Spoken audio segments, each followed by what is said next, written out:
Hello বন্ধুরা, আমি শেখ গন্ডিল। আজকের এট্রোভিয়ার 16 নম্বর এপিসোডে আমরা কথা বলবো গৌতম বাসুদেব মেনন পরিচালিত রমকম সিনেমা रहना है तेरे दिल में কে নিয়ে, যে সিনেমার মধ্যে অভিনয় করেছিলেন আর মাধবন, দিয়া মির্জা এবং সাইফ আলী খান। আমি জানি আমার মতন এই সিনেমাটা আপনাদের সকলের খুব পছন্দের একটা সিনেমাটা অ্যাকচুয়ালি কাল্ট হয়ে গেছে, কিন্তু অনেকেই একটা ফ্যাক্ট জানেন না সিনেমাটার ব্যাপারে।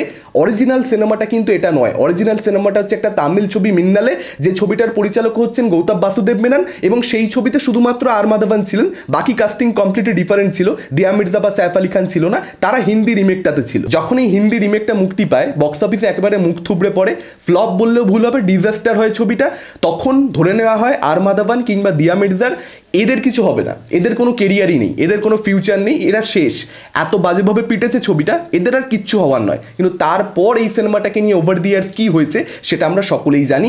অনেক ছবি কিন্তু বক্স অফিসে পারফরমেন্স করে না, কিন্তু ওভার দি ইয়ার্স মানুষ বাড়িতে বসে সেই সিনেমাটাকে দেখে, ডিসকভার করে, সিনেমা প্রেমী দর্শকদের মধ্যে একটু একটু করে চর্চা শুরু হয়, এবং তারপর একটা সিনেমা কাল্ট হয়ে যায়। সেরকম সিনেমাগুলো যদি একটা লিস্ট বের করা হয়, সেই তালিকার খুব উপরের দিকে কিন্তু रहना है तेरे दिल में সিনেমাটা থাকবে। এবং এই ছবির গল্পটা সম্পর্কে যদি আপনারা ভাবেন, নাথিং নিউ, খুব সিম্পল একটা গল্প, কিন্তু ট্রায়াঙ্গুলার লাভ স্টোরি। যে ধরনের গল্প নিয়ে প্রচুর ছবি অলরেডি আমরা দেখে ফেলেছি, আগেও হয়েছে, এখনো হচ্ছে, আগামী দিনেও হবে। হাম দিল দে চুকে সানাম হোক, কিংবা কুছ কুছ হোতা है, কিছুটা সেই জোনের মধ্যেই পড়ে, কিংবা রিসেন্টলি অনুরাগ কাশ্যপের মন মার্জিয়া ছবিটা, প্রত্যেকটাই কিন্তু ওই ট্রায়াঙ্গুলার লাভ স্টোরিকে কেন্দ্র করে। কিন্তু এই ছবিটাকে স্পেশাল বানায় হচ্ছে সাইফ আলী খানের ক্যারেক্টার এবং আর মাধবনের যে ক্যারেক্টার, তাদের মধ্যে যে কলেজ রাইভালরি ছিল, সেটা কিন্তু অন্যান্য ছবিতে আমরা দেখতে পাই না। নর্মালি এই ধরনের সিনেমাতে আমরা কি দেখতে পাই, একজন মানুষকে দুজন মানুষ পেতে চাইছে, এবার যে দুজন মানুষ পেতে চাইছে তারা একে অপরের কাছে স্ট্রেঞ্জার, তাদের কিন্তু কোনো ইতিহাস নেই, তাদের কিন্তু কোনো অতীত নেই।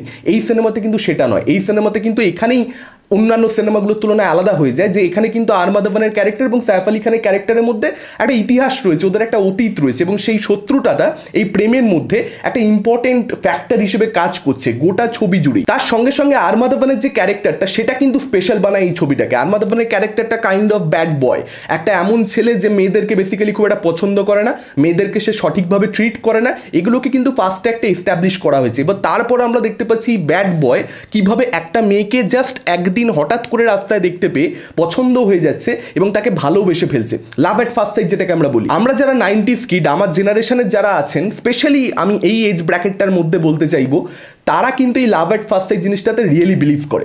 এটা ঠিক ভুল হওয়া উচিত, হয় কি হয় না, এটা আদৌ হতে পারে কি পারে না, সেসব তর্কে আমি যেতে চাই না, কিন্তু আমরা কিন্তু সত্যিকারের বিশ্বাস করি আমাদের জীবনে কিন্তু এরকম ঘটনা সত্যিকারের ঘটেছে। আর মাধবন ফোনে কথা বলতে বলতে দিয়া মির্জাকে দেখছে, এবং সে খেলছে, নাচছে, আনন্দ করছে বাচ্চাদের সঙ্গে, এবং সে ইমিডিয়েটলি প্রেমে পড়ে যাচ্ছে। ওই যে পুরো সিনটা যেভাবে গৌতম বাসুদেব মেনন পিকচারাইজ করেছে, যেরকম ব্যাকগ্রাউন্ড মিউজিক ওই পার্টিকুলার সিনটাতে হ্যারিস জায়রাজের অসাধারণ, ব্রিলিয়ান্ট, এক্সট্রাঅর্ডিনারি। মানে ওই সিনটা আমরা যারা 90s কিড, আমার জেনারেশনের ছেলেমেয়েরা প্রচণ্ড বেশি রিলেট করতে পারবে। হয়তো আমাদের জীবনে অকেশনটা অন্যরকম ছিল, সিচুয়েশনটা অন্যরকম ছিল, কিন্তু এসেন্সটা আমাদের হার্টকে টাচ করতে পারবে। এবং আমি নতুন যে জেনারেশনের ছেলেমেয়েরা, তাদেরকে আন্ডাররেট করি না। আমার বিশ্বাস হয়তো আমাদের সময় যতটা অনুপাতে হতো, সেই রেশিওটা হয়তো এখন কমে গেছে, অতটা অনুপাতে হয়তো হয় না, কিন্তু ডেফিনেটলি ছেলেমেয়েরা থাকবে নতুন জেনারেশনের মধ্যেও যারা লাভ এট ফার্স্ট সাইট জিনিসটা কি সেটা ফিল করেছে, অনুভব করেছে, তাদের জীবনে কখনো না কখনো ঘটেছে। তারাও কিন্তু কোথাও একটা এই সিনটা ফিল করবে, তারাও কিন্তু কোথাও একটা ওই ম্যাজিকটা ফিল করতে পারবে। এবং আমার বিশ্বাস এই সিনেমাটাকে নিয়ে আলোচনা করতে গেলে অনেকক্ষণ ধরে আপনাকে এই পার্টিকুলার সিনটাকে নিয়ে আলোচনা করতে হবে, যেটা আমি করে ফেললাম, কারণ সিনটা এত বেশি আইকনিক। ওই সিনটা ছাড়া এই সিনেমাটা ইনকমপ্লিট। আর মাধবনের যে ক্যারেক্টারটা ম্যাডি, মানে আপনারা ভেবে দেখুন, ম্যাডি বলতে গিয়ে আমার মনে পড়ে গেল, আর মাধবনকে এখনো মানুষ ম্যাডি বলে ডাকে। একটা সিনেমা কত পপুলার হলে, একটা ক্যারেক্টার মানুষের কতটা ভালো লেগে গেলে, কতটা পছন্দ হলে এই জিনিসটা হতে পারে যে 23 বছর 24 বছর আগে একটা সিনেমা মুক্তি পেয়েছে, সেই সিনেমাতে একজন অভিনেতা যে ক্যারেক্টার প্লে করেছে, সেই নামটা দিয়ে লোকে এখনও ওকে রেকগনাইজ করে। এবং যেহেতু ওর রিয়েল লাইফেও নাম মাধবন, সিনেমাতে ক্যারেক্টারটার নাম ছিল মাধব, যে কারণে ম্যাডি নামটা আরও জাস্টিফাইড হয়ে গেছে আর মাধবনের ক্ষেত্রে। তো এই যে ম্যাডি ক্যারেক্টারটা, ওর মধ্যে কিন্তু একটা কবির সিং ভাইব আছে।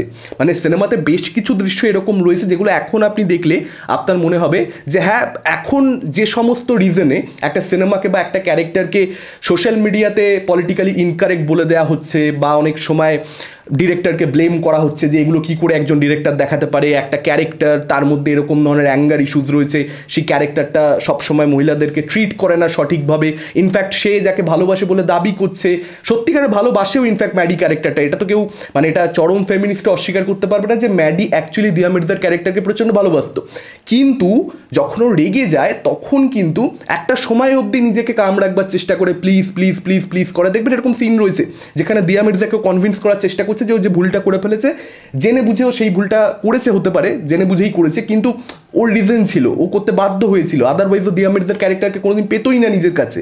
তো সেটা বোঝাতে বোঝাতে যখন দিয়া মির্জা কিছুতেই মানছে না, তারপর আরমাদাবানের ক্যারেক্টারটা যে ট্রিটমেন্টটা দেয় দিয়া মির্জার ক্যারেক্টারকে, যেরকম ব্যবহার করে, যতটা বেশি রেগে যায় তখন যে অশ্রদ্ধা প্রকাশ পায়, সেটা কিন্তু আজকের দিনে কোথাও একটা ফেমিনিস্টরা খুব একটা ভালোভাবে দেখবে না, কারণ সিনেমার ক্লাইম্যাক্সে গিয়ে আমরা দেখতে পাচ্ছি আরমাদাবানের ক্যারেক্টারই দিয়া মির্জাকে পেয়ে যাচ্ছে। মানে এটাকে নিয়ে কিন্তু প্রচুর ডিবেট আজকের দিনে তৈরি হতো যদি সিনেমাটা আজকে মুক্তি পেত, যে আরমাদাবানের কাছে মেয়েটা যাচ্ছে কেন, কেন যাচ্ছে? সাইফ আলি খানের ক্যারেক্টারটা এত ভালো, এত সুন্দর একটা ছেলে, এত ভদ্র একটা ছেলে, এত সুন্দরভাবে সে মহিলাদেরকে ট্রিট করতে জানে, কেন তবু আরমাদাবানের কাছে যাচ্ছে? আমাকে যদি ব্যক্তিগতভাবে জিজ্ঞাসা করেন পলিটিক্যালি কারেক্ট কি, পলিটিক্যালি ইনকারেক্ট কি, এত কিছু ভেবে আমি সিনেমা দেখি না। একটা রমকম সিনেমা তো বিশেষ করে এই সমস্ত ভাবনা চিন্তাকে আমি সরিয়ে রেখে দেখি, কারণ এই যে স্টকিং বিষয়টা, এটা রিয়েলিটি। মানে এটা আজকের দিনে আপনি যতই এটাকে ক্রিটিসিজম করুন, এটা হওয়া উচিত নয় বলুন, এটা রিয়েলিটি, এটা ইন্ডিয়াতে হয়, এটা আগেও হয়েছে, আজকেও হচ্ছে, আগামী দিনেও হবে। শুনতে খারাপ লাগছে জানি, এটা অন্যায় বা ভুল আজকের দিনের রুলস অনুযায়ী, কিন্তু এগুলো আমরা করেছি, এটা আমরা করেছি, ফলত এটাকে আপনি কিভাবে অস্বীকার করে যাবেন? যেটা আমরা করেছি সেটা সিনেমাতে উঠে আসবে, সিনেমা দেখেও আমরা শিখেছি, সেটাও একটা ফ্যাক্ট। তো সেই জিনিসগুলো মানে এটা আপনার পছন্দ না, আপনি দেখবেন না, যার পছন্দ সে দেখবে। গল্প এখানে শেষ হওয়া উচিত আমার মতে। এবং সাইফ আলি খানের যে ক্যারেক্টারটা, হ্যাভিং সেড দ্যাট, সাইফ আলি খানের ক্যারেক্টারটা রিয়েলি ভালো ক্যারেক্টার, খুব পছন্দের ক্যারেক্টার আমার। এই ক্যারেক্টারটা কিন্তু মানে আমার কিন্তু একটা সিম্প্যাথি আছে ওর জন্য। সাইফ আলি খানের ক্যারেক্টারটা কিন্তু অ্যাকচুয়ালি দিয়া মির্জার ক্যারেক্টারকে ভালোবাসতো, রিয়েলি ভালোবাসতো, ওর দিকটা বেশি ফোকাস করা হয়নি। মাধবন কতটা ভালোবাসতো সেটার উপরে ফোকাস করা হয়েছে, যে কারণে মেবি আমরা মাধবন যখন দিয়া মির্জাকে পেয়ে যাচ্ছে শেষে, দিয়া মির্জা যখন মাধবনকেই বেছে নিচ্ছে সাইফ আলি খানের পরিবর্তে, তখন আমরা খুশি হয়ে যাচ্ছি লাস্টে গিয়ে। একটা হোলসামনেস কিন্তু যেটা মানুষেরা রমকম ছবির থেকে এক্সপেক্ট করে, সেটা কিন্তু রেহনা হে তেরে দিল মের ক্লাইম্যাক্সে রয়েছে এবং খুব ভালোভাবে রয়েছে।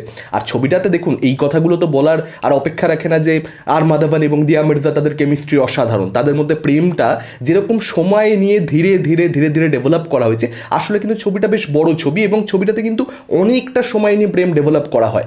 আমরা কিন্তু নর্মালি আজকের দিনে যে রমকমগুলো খুব হট করে প্রেম হয়ে যায়, মানে আজকের দিনে সেটার কারণ হচ্ছে সমাজে এখন রিয়েলিটিতেই আসলে খুব হট করে প্রেম হয়ে যাচ্ছে। আগে অত সহজে প্রেম হতোও না, ফলত সিনেমাতেও অত সহজে প্রেম হতো না, অনেকটা সময় নিয়ে। আর দিয়া মির্জা আর মাধবন তো শুরুর থেকেই দেখুন লাভ এট ফার্স্ট সাইট বললাম, দিয়া মির্জা যখন আর মাধবনকে ভালোবেসে ফেলছে একবার, তারপর থেকে ছবিটা জাস্ট দুর্দান্ত হয়ে যায়, দুর্দান্ত হয়ে যায়। যারা যারা এই যে গানটা এত অসাধারণ জায়গাতে প্লেস করা, আর মাধবন কিস করতে যাবে কিন্তু কিস করে না, কারণ ওর মধ্যে একটা গিল্ট রয়েছে যে ও অ্যাকচুয়ালি মিথ্যে বলেছে। তারপরে যারা যারা গানটা এক্সট্রাঅর্ডিনারি, যেরকমভাবে পিকচারাইজ করা হয়েছে গানটাকে, ইন্টিমেট সিনসগুলোকে যেভাবে শ্যুট করা হয়েছে, ব্রিলিয়ান্ট। এবং দিয়া মির্জার বিউটি, মানে বলে না আগেকার দিনে 144p ছিল, আজকে 1080p, 144pতেই দিয়া মির্জা এত সুন্দরী, এখন তো 1080pতে মানে মনে হয় অপসরা নেমে এসেছে স্বর্গ থেকে। ব্রিলিয়ান্ট, মানে দিয়া মির্জার সৌন্দর্য নিয়ে যে কত কথা বলা যায়, কথা বলা শুরু করলে কথা বলা শেষ হবে না, এত সুন্দর, ক্রাশ খেয়ে যেতে হয় রিয়েলি। এবং তার সঙ্গে সঙ্গে সাইফ আলি খানের পারফরমেন্স অবশ্যই ছবিতে ভালো।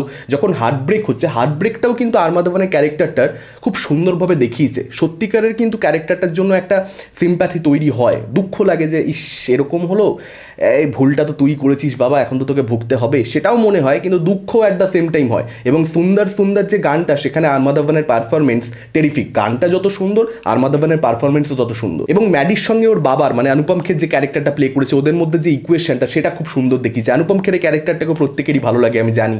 আর মাধবনের বন্ধুগুলো, ম্যাডির যে বন্ধুগুলো রয়েছে, তাদের সঙ্গে ম্যাডির যে ইকুয়েশন, মানে ম্যাডি কোথাও একটা প্রেমে ব্যর্থ হচ্ছে, সেটার জন্য ওর বন্ধুরাও কিন্তু ইকুয়ালি টেন্সড, ইকুয়ালি কিন্তু দুঃখ পাচ্ছে, সেগুলো কিন্তু প্রত্যেকটা দর্শককে টাচ করে যায়, যে কারণেই বোধহয় ছবিটা কাল্ট হয়েছে। কমেডিও বেশ পোক্ত ছবিটা, যদিও অনেকের কাছে সেটা প্রবলেমেটিক আজকের দিনের সাপেক্ষে মনে হতে পারে। এবং আরও একটা জিনিস বলে রাখা দরকার, মানে এই ছবিটা অ্যাকচুয়ালি ওয়াইনের মতন, যত পুরনো হচ্ছে তত ভালো হচ্ছে, কিন্তু একটা জিনিস ছাড়া, মানে একটা টুইস্ট রয়েছে ছবিতে, একটা চরিত্রের প্রত্যাবর্তন হয়, বা সেই টুইস্টটা কিন্তু কোথাও একটা আমার মনে হয় আজকের দিনে যখন আজকের দিনে দর্শক যারা প্রচুর মডার্ন সিনেমা দেখে তাদের কাছে এই টুইস্টটা একেবারে ধোপে টিকবে না, ওটা ওয়ার্ক করবে না। বাকি গোটা সিনেমাটার ইম্প্যাক্ট কিন্তু আমার মনে হয় যা আগে ছিল এখন তার থেকে বেশি হয়েছে, আগামী দিনে আরও হয়তো পরে হবে। তার কারণ এরকম সুন্দর soulful love story day by day কমে যাচ্ছে। এখন মানুষ কমপ্লিকেটেড হয়ে যাচ্ছে, সিনেমাও কমপ্লিকেটেড হয়ে যাচ্ছে।